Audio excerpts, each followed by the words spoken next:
জিকিৰ অসমৰ সংস্কৃতিৰ পথাৰখনৰ এপাহি মহামূল্যৱান উজ্জ্বল ৰঙী ফুল। এই জিকিৰ অসমীয়া মুছলমানসকলৰ এক স্বতন্ত্ৰীয়া ঐতিহ্য, এক সুকীয়া চিনাকি। অসমৰ বৰ্ণাঢ্য সংস্কৃতিৰ এটি সুদিশুৰ জিকিৰ। খ্ৰীষ্টীয় সপ্তদশ শতিকাৰ আগভাগত সুদূৰ বাগদাদৰ পৰা আহি হজৰত শ্বাহ মীৰা বা শ্বাহ মিলন আজান পীৰে ধৰ্ম প্ৰচাৰৰ উদ্দেশ্যে এই জিকিৰ ৰচনা কৰিছিল। তেওঁ 8 কুৰি অৰ্থাৎ 160টা জিকিৰ ৰচনা কৰিছিল বুলি জনা যায়। এই জিকিৰবোৰৰ ৰচনাৰ সময় 1045 হিজৰী অৰ্থাৎ 1634-35 খ্ৰীষ্টাব্দ বুলি অনুমান কৰা হয়। এটা জিকিৰত উল্লেখ আছে এনেদৰে: আল্লাহৰ এক নাম পচোৱা বতাহে আল্লাই যাকে দিয়ে পায়, 1002 নবিচন হিজৰী আৰু 5 বছৰ যায়, আজান ফকীৰে এই জিকিৰ ৰচিলে কোৰাণ কিতাপ পায়। জিকিৰ দলবদ্ধভাৱে বহি বা ঘূৰি ঘূৰি উচ্চস্বৰে গোৱাটোৱেই সাধাৰণ পৰম্পৰা। কেতিয়াবা অৱশ্যে এককভাৱেও গোৱা দেখা যায়। পুৰুষ আৰু মহিলাই একেলগে জিকিৰ গোৱা নিষেধ বুলিয়েই কোৱা হয়। ৰচনাৰ পাছৰে পৰা 300 বছৰতকৈও অধিক কাল পুৰুষানুক্ৰমে মুখে মুখে চলি অহা জিকিৰখিনিৰ লিখিত ৰূপ দিয়া হোৱা নাছিল। 20 শতিকাৰ মাজভাগৰ পৰাহে জিকিৰবোৰৰ লিখিত ৰূপ দিয়া কাম আৰম্ভ হয়, যাৰ ফলত বহু জিকিৰ হয়তো কালৰ বুকুত চিৰদিনলৈ হেৰাই গ'ল। জিকিৰসমূহ লিখিত ৰূপত নথকাৰ আমি উদ্ধাৰ কৰা কাৰণটো হ'ল, জিকিৰকাৰীসকলে লেখা চাই জিকিৰ গোৱাটো লজ্জাজনক কথা বুলি এটা সময়লৈ গণ্য কৰা হৈছিল। সেয়েহে মুখস্থ কৰি জিকিৰ কৰাটোৱেই সন্মানজনক পৰম্পৰা আছিল। 1954 চনত শিৱসাগৰৰ মহিবুল হুছেইন চাহাবে শিৱসাগৰ, গোলাঘাট আৰু লখিমপুৰৰ পৰা সংগ্ৰহ কৰা জিকিৰখিনি তেখেতৰ হজৰত আজান পীৰ নামৰ পুথিখনত সন্নিৱিষ্ট কৰি প্ৰকাশ কৰে। তাৰ পিছত 1958 চনত সৈয়দ আব্দুল মালিক দেৱে গুৱাহাটী বিশ্ববিদ্যালয়ৰ লোকসাহিত্য গৱেষণা বিভাগৰ তত্বাৱধানত দ্বিতীয়খন জিকিৰ সংগ্ৰহ অসমীয়া জিকিৰ আৰু জাৰি সম্পাদনা কৰি উলিয়ায়। তাকে দেখি শিৱসাগৰৰ জেঙনিকটীয়াৰ বিশিষ্ট জিকিৰকাৰী মেহেৰবান আলীয়ে কোনেও নজনাকৈ মনে মনে নিজে কৰা জিকিৰ বিচাৰ আদি এখন বহীত লিপিবদ্ধ কৰি আল ফুলে সংৰক্ষণ কৰি ৰাখে। তেওঁ সেই কাম 1960 চনৰ পৰা আৰম্ভ কৰে। 1982 চনত 80 বছৰ বয়সত মৃত্যুৰ আগমুহূৰ্তত তেওঁ সেই বহীখন জীয়েক আসমা বেগমৰ হাতত দি যায়।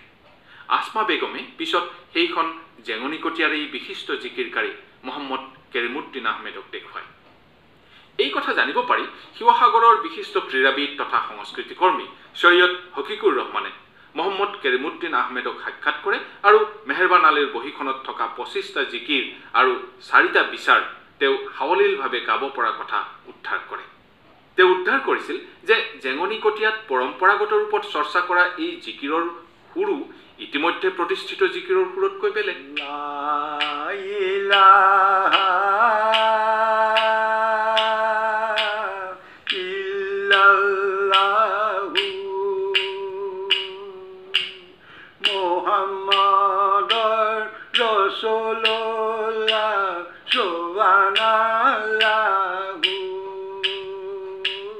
ঘটনাক্ৰমে আকাশবাণীৰ উহনিত সংস্কৃতিৰ ভুমুক বিচাৰি ঘূৰি ফুৰোতে এদিন আমি মহম্মদ কেৰিমুদ্দিন আহমেদৰ খবৰ পাওঁ। সেয়া 2008 চনৰ 1 জানুৱাৰীৰ কথা। খবৰ পাই আমি ব্যক্তিগতভাৱে সন্ধিয়া পৰত তেখেতৰ ঘৰলৈ গৈ তেখেতে জনা জিকিৰৰ বিশেষ সুৰটো নতুন প্ৰজন্মৰ নামত আকাশবাণীক দি যাবলৈ অনুৰোধ কৰোঁ। প্ৰথমে সেই দিনালৈকে কোনো লোককে তেওঁ জিকিৰৰ নামত তেওঁৰ কণ্ঠ, আনকি জিকিৰ সম্ৰাট ৰেকিবুদ্দিন আহমেদকো বাণীবদ্ধ কৰিবলৈ দিয়া নাই বুলি ক'লে। তেওঁ ধৰ্ম আৰু পৰম্পৰাৰ দোহাই দিলে। মই তৰ্ক কৰিলোঁ, মই ঔচিত্যৰ কথা ক'লোঁ। মোৰ কথা শুনি তেওঁ তলমূৰ হৈ বহু সময় মনে মনে থাকিল। মই সেই সময়খিনিত তেওঁৰ মুখৰ ফালে একেথৰে চাই তেওঁ মোৰ মুখলৈ চাই ক'লে, মই আপোনাক বাণীবদ্ধ কৰিবলৈ দিম, ৰেডিঅ'ৰ বাবে মই কাম। আমি উৎফুল্লিত হৈ তেওঁৰ ঘৰৰ পৰা ওলাই আহিছিলোঁ।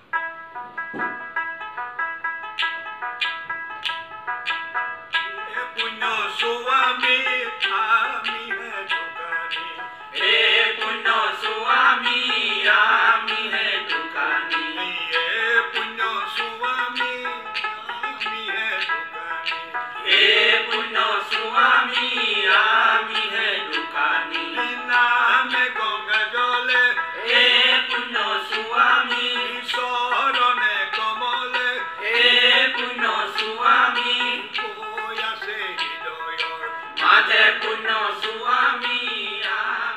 আজি আমাৰ সামূহিক প্ৰচেষ্টা বাস্তৱ হ'ল।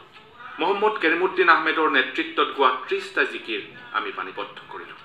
এই কামত আমাক ঐকান্তিকতাৰে সহায় কৰিলে সৈয়দ হকিকুৰ ৰহমানে। এই অনুষ্ঠানলানিত আমি ৰেডিঅ'ৰ অনুষ্ঠান প্ৰযোজনাৰ সাধাৰণ কাৰিকৰী বিচাৰেৰে একঘেয়েমিতা দূৰ কৰিবলৈ ইচ্ছা কৰিয়েই কোনো ব্যৱস্থা লোৱা নাই। জিকিৰৰ কথাখিনিৰ উপৰিও সম্পূৰ্ণ সুৰ আৰু পৰিৱেশন শৈলীৰ কথাখিনি যথাযথ ৰূপত সংৰক্ষণ কৰাই ইয়াৰ উদ্দেশ্য। এই সম্পদ ভৱিষ্যতৰ গৱেষণাৰ সমল ৰূপে আকাশবাণীৰ অভিলেখাগাৰত সংৰক্ষিত থাকিব। বাৰু আহক আমি আগবাঢ়ো। এয়া সৈয়দ হকিকুৰ ৰহমান। হজৰত আজান পীৰ চাহেব অসমৰ সামাজিক, সাংস্কৃতিক আৰু আধ্যাত্মিক জীৱনৰ সমন্বয়, সম্প্ৰীতি আৰু সংহতিৰ এক মূৰ্ত প্ৰতীক। পীৰজনৰ আচল নাম আছিল সৈয়দ শ্বাহ মিৰাণ।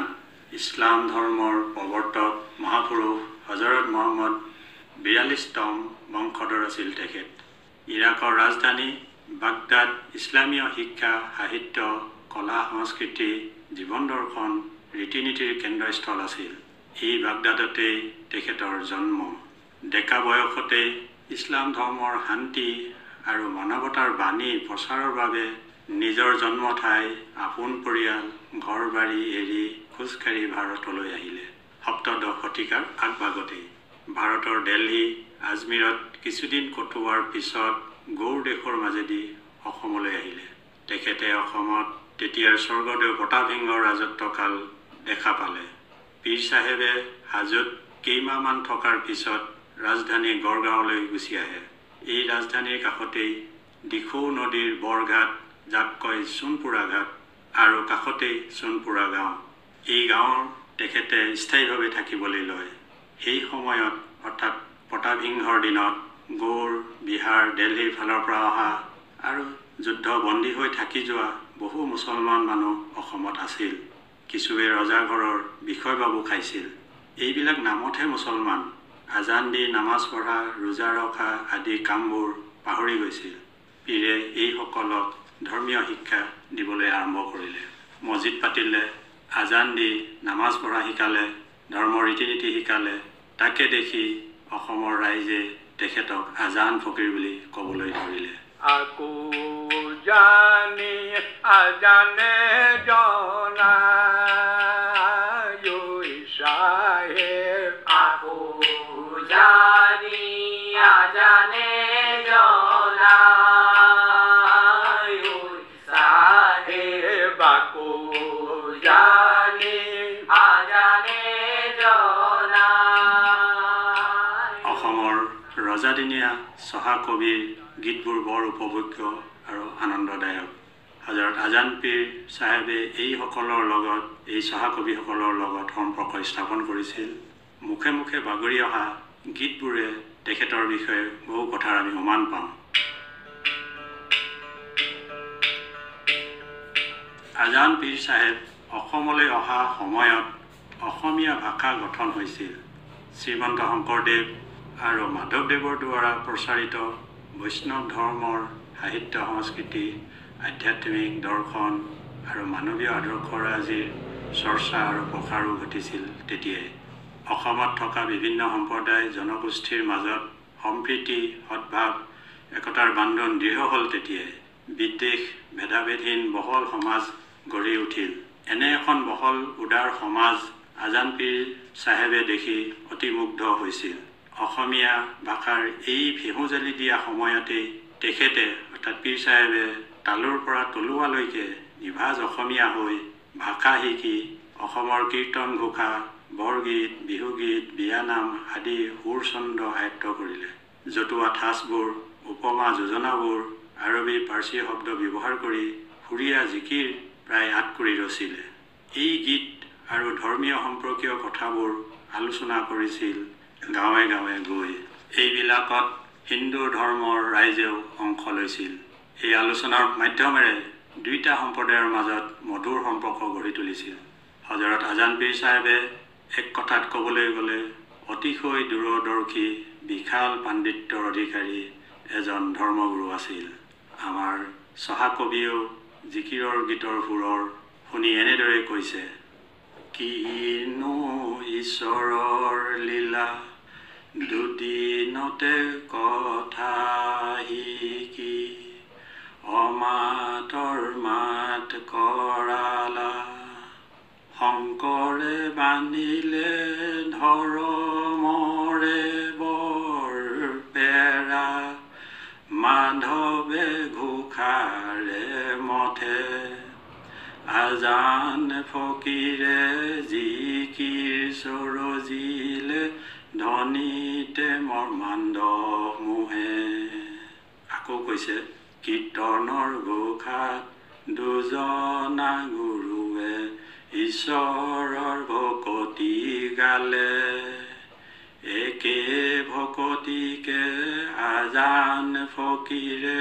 আল্লাৰ নামৰে গালে আজান পীৰ চাহেবৰ লগত ৰূপাই দা ধৰা নামৰ এজন মুছলমান ৰজাদিনীয়া বিষয়াৰ সামান্য মনোমালিন্য হৈছিল এই ৰূপাই দা ধৰা টুটকীয়াৰ মনে সজা অপবাদেৰে ৰজাক পীৰৰ বিৰুদ্ধে লগালে ৰজাই ৰূপাইক দা ধৰা সন্তুষ্ট কৰিবলৈ পীৰজনাৰ চকু কৰা আদেশ দিলে আৰু কাৰ্যকৰী কৰিলে পীৰজনাৰ চকু দুটা মলাচৰুত নি দিখৌ নদীত পেলোৱাৰ পিছত দিখৌ উজাই ববলৈ ধৰিলে ৰজাই পীৰৰ অলৌকিক ঘটনাৰ উমান পাই হুৰাগুৰি চাপৰিত মঠ নিৰ্মাণ কৰি দি পীৰজনাক সা সন্মানৰে থাকিবলৈ দিলে পীৰৰ মৃত্যুৰ পিছত এই হুৰাগুৰিত সমাধিস্থ কৰা হ'ল ৰূপাই কথাত পীৰজনাৰ চকু খৰুৱাৰ বাবে চহা কবিৰ অন্তৰেৰে কান্দিছে গীতৰ ভাষাৰে কৈছে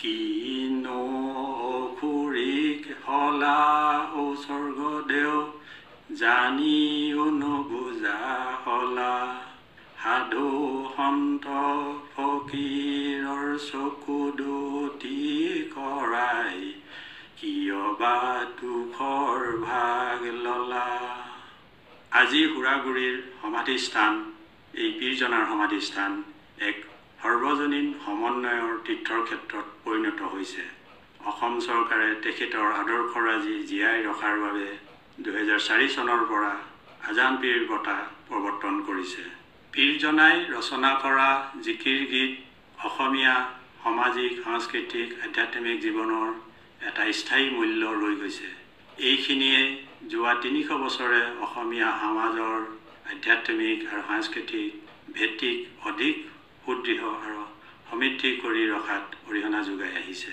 যোগা হৈ মেলিলে বহৰি হেন কৈ পূজা হৈ মেলিলে বহৰি হেন কৈ আকাশৰ কুৰুৱাক ধৰে আকাশৰ কুৰুৱাক ধৰে আকাশৰ কুৰুৱাই মই শব্দ খালে আকাশৰ কুৰুৱাই মই শব্দ খালে অমৃত সাগৰৰ মাজে অমৃত সাগৰৰ মাজে অমৃত সাগৰত পদ্ম ফুল ফুটিছে অমৃত সাগৰত পদ্ম ফুল ফুটিছে ভোমৰাই চহিছে ৰহে ইতিহাস দৰ্শন ধৰ্ম সংস্কৃতি সাহিত্য সংগীত ইত্যাদি কেইবাটাও দিশেৰে অধ্যয়ন কৰিলে পীৰজনাৰ কৰ্মৰাজি পোহৰলৈ আহিব বৰ্তমান অসমৰ 2-3খন গাঁৱত মুখে মুখে গোৱা পুৰণি নিবাস প্ৰথা চলি আছে এনেহেন মূল্যৱান ভক্তিমূলক গীতসমূহ সুৰসহ বাণীবন্ধ হোৱাই নাই 1985 চনত কিছু গীত সুৰসহ সংগ্ৰহ কৰিছিল এই সংগ্ৰহ সাংস্কৃতিক সঞ্চালকালয় জমা দিছিল সংগ্ৰাহক প্ৰয়াত জিকিৰ গায়ক ৰিকিবুদ্দিন আহমদ চাহেবে দুখৰ বিষয় সংৰক্ষণৰ অভাৱত নষ্ট হ'ল কেছেটসমূহ 2006 চনত শিৱসাগৰ জেঙনিকটীয়াৰ প্ৰচাৰ বিমুখ কণ্ঠ সংগীতৰ প্ৰশিক্ষণপ্ৰাপ্ত সুগায়ক বকুল বন বঁটাৰে সন্মানিত শিল্পী 75 বছৰীয়া ওজা মোহাম্মদ কৰিমুদ্দিন আহমেদ চাহেবক বিনা বাদ্যৰ যন্ত্ৰৰে নিভাজ সুৰৰ জিকিৰ গোৱা শুনিহে আমি জিকিৰৰ প্ৰকৃত মৰ্ম উপলব্ধি কৰিলোঁ আৰু এই জিকিৰসমূহ সংগ্ৰহৰ কথাটো ভাবিবলৈ ধৰিলোঁ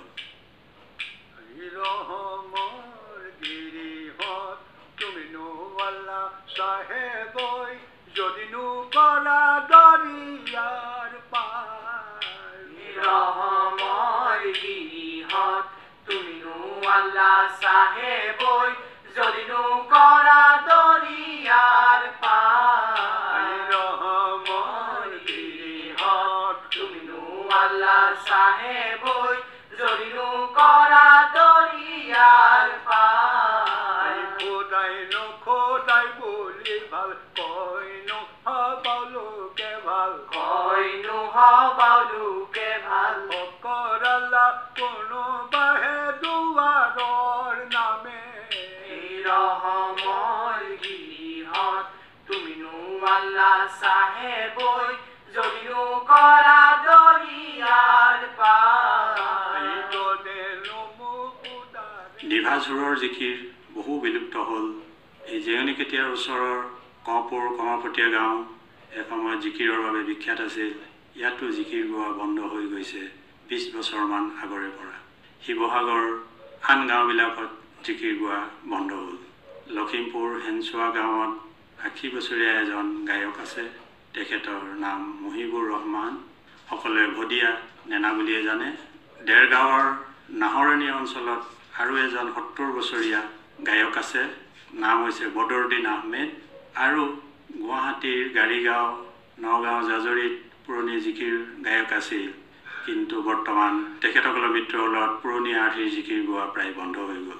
নামেহে নামৰ হাৰৈ বাৰে এইবাৰ বাৰে এইবাৰ বাৰে এইবাৰ নাম লওঁ আল্লাহৰ কদমে লওঁ হে অধমে লওঁ হে নাম লওঁ আল্লাহৰ আছিলো মই আউকাতৈ পৰি ৰৈলো আউঘাত সাধুৰ সঙ্গে না বই সাধুৰ সঙ্গে না বই না বইল পিৰিতি অধমে লওঁ হে অধমে লওঁ হে নাম লওঁ আল্লাহৰ ভাগি গলে সাধু কৰৈ হালি পৰে কদম খহি পৰে বিৰি খহি পৰে বিৰি বিৰি কৰে দাম জেঙনিকটীয়া গাঁৱত প্ৰায় 4 কুৰি জিকিৰ আছিল। এই জিকিৰৰ মজলিছ নিয়মীয়াকৈ পাতি আছে তেখেতসকলে। ইয়াৰে 30টা জিকিৰ লিপিবদ্ধ কৰি আমাক দিছে উক্ত ৰক্সটোৰ ওজা কেইমুদ্দিন আহমেদ চাহেবে। এইখিনি জিকিৰ ডিব্ৰুগড় অনাতাঁৰ কেন্দ্ৰৰ জৰিয়তে বাদীবন্ধন কৰিবলৈ লোৱা হৈছে। এই মমিন হে দোস্তি রাখা আল্লাহে পরম ধন ও ভাই হে নাম হে পরম ধন মমিন হে দোস্তি রাখা আল্লাহ হে পরম ধন ও ভাই হে নাম হে পরম মমিন হে দোস্তি রাখা আল্লাহ হে পরম ধন ও ভাই হে নাম হে পরম এই মমিনে মমিনে ওই সাহেব ওই সেনে হাসেনে ওই সাহেব সেনে হাসে নেহি ওই সাহেব চকুৱে চকুৱে ব্যথা মমিন হে দোস্তি ৰাখা আল্লাহ হে পৰম ধন ও ভাই হে নাম হে পৰম ওই নপৰা ফকিৰে ওই সাহেব ওই কব লাগিছে ওই সাহেব কব লাগিছে ওই সাহেব আদি কলমৰেও কথা মমিন হে দোস্তি ৰাখা আল্লাহ হে পৰম ধন ও ভাই হে নাম হে পৰম ইয়াৱলে ওস্তাদে ওই সাহেব ওই খাকো মানিলে প্ৰথমে আমি শিৱসাগৰ ঐতিহাসিক জেঙনিকটীয়া গাঁৱৰ কথালৈ যাওঁ। এই গাঁৱত জিকিৰক জিগিৰ বুলিহে কোৱা হয়। জিকিৰৰ প্ৰকৃত নাম আছিল জিগিৰ। এই গাঁৱৰে প্ৰয়াত বিখ্যাত ওজা মেহেৰবান আলী চাহেবৰ লিখা এখন বহীতো জিকিৰ শব্দটো পোৱা গৈছে। এতিয়াৰ পৰা আমি এই শুনি অহা জিকিৰ শব্দটোৰ ঠাইত জিকিৰহে বুলিম বুলি থিৰাং কৰিছোঁ। নিয়মীয়াকৈ জিকিৰৰ মজলিছ পাতি অহা জেঙনিকটীয়াৰ পূৰ্বপুৰুষসকলে ৰাতিৰ ভাগত গৃহস্থৰ ঘৰত বহি প্ৰথমে কোৰাণ পাঠ কৰি দোৱা কৰাৰ পিছত জিকিৰৰ মজলিছ আৰম্ভ কৰে। প্ৰথমে বৰ জিকিৰটোৰ দি গোৱা আৰম্ভ হয়। এটা এটাকৈ মুখস্থ ৰখা জিকিৰ গাই লগতে বিচাৰ গীত, মৰ্চিয়া গীত, বাউল ইত্যাদি ৩-৪ ঘণ্টা সময় গোৱাৰ পিছত শেষত পালনাম বা মুখনি জিকিৰেৰে মজলিছ সামৰে আৰু গৃহস্থক আশীৰ্বাদ দিবৰ কাৰণে কলিমা এজুলুকাৰে আশীৰ্বাদ দিয়াৰ ব্যৱস্থা আছে আৰু শেষত গৃহস্থই দিয়া বটাৰ তামোল পাণ জলপান খাই ঘৰাঘৰি যায় দুপৰ ৰাতি।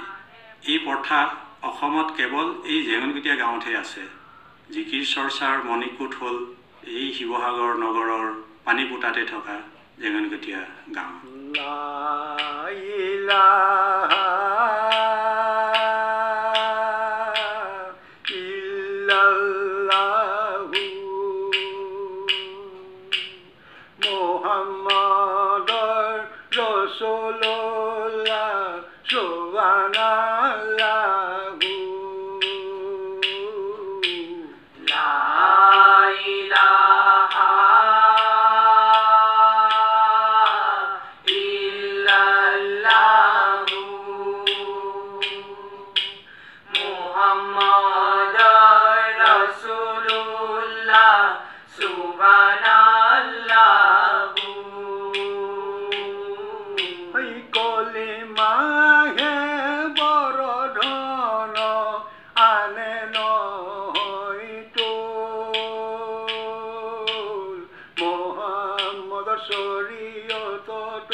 কলিমা হে